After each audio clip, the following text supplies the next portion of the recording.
Welcome to The Explainer. We're diving straight into a diplomatic crisis that's stretching a 75-year-old military alliance, NATO, to its absolute breaking point. But get this, the threat isn't coming from some outside adversary. No, it's coming from inside the alliance. So, you just saw that quote. A pretty stark warning, right?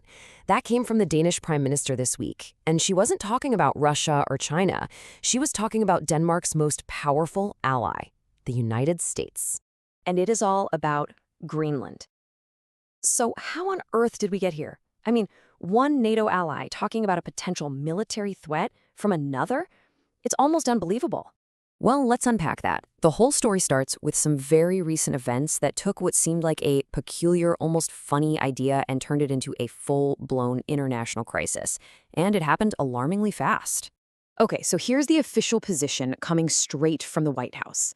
They're saying that acquiring Greenland is now a national security priority. They're apparently discussing a range of options to make that happen.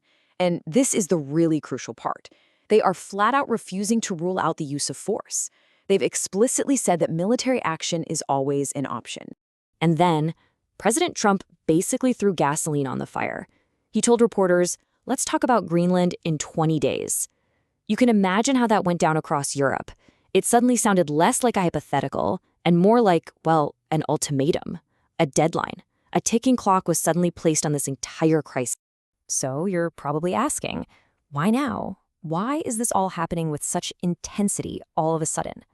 To really get that, you have to look at something pretty stunning that happened just last weekend. A military operation that seems to have set a whole new, very aggressive precedent. In an operation that just came out of nowhere, U.S. forces went into Caracas in the middle of the night and captured the Venezuelan leader, Nicolas Maduro.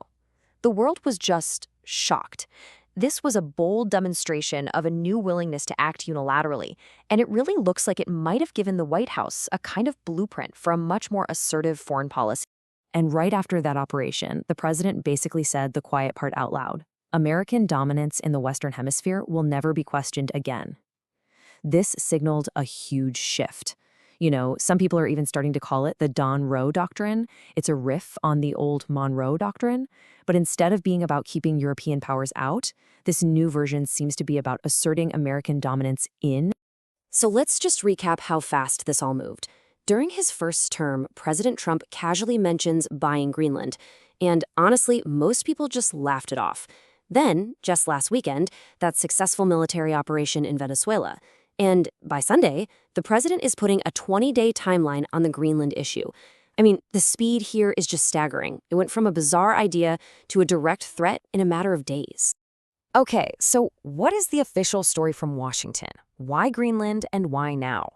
Well, it's all rooted in a very particular view of national security. They see Greenland as this incredibly valuable strategic asset. I mean, think about it. It has rare earth minerals, it controls new Arctic shipping routes as the ice melts, and it's a perfect spot for missile defense systems. So the U.S. is painting this picture of a hostile Arctic, claiming Greenland is covered with Russian and Chinese ships all over the place. They're framing it as an essential move to push back against their rivals. But Denmark and Greenland, they're saying that's just not true. The Danish foreign minister put it very bluntly. The image that is being painted is not correct. A total clash of narratives. And this next quote, wow, it really gets to the heart of the administration's whole philosophy here. Stephen Miller, the White House Deputy Chief of Staff, basically said, we live in a world that is governed by strength, that is governed by force, that is governed by power. He essentially dismissed any talk of Danish sovereignty as just international niceties. For them, it's all about pure power politics. So how did the rest of the world, especially America's allies, react to all this? Well, they were swift, they were united, and they were crystal clear. This has caused a massive rift, basically putting the U.S. against the entire rest of the NATO alliance. And I mean everyone. In a move you almost never see, you've got France, Germany, Italy, Poland, Spain, the UK, Canada, all the Nordic countries. I mean, the list goes on. All of them came out with these powerful joint statements backing Denmark. They formed a totally unified front against this pressure from the White House. And their core message was simple and direct. It's right here. It is for Denmark and Greenland, and them only, to decide on matters concerning Denmark and Greenland.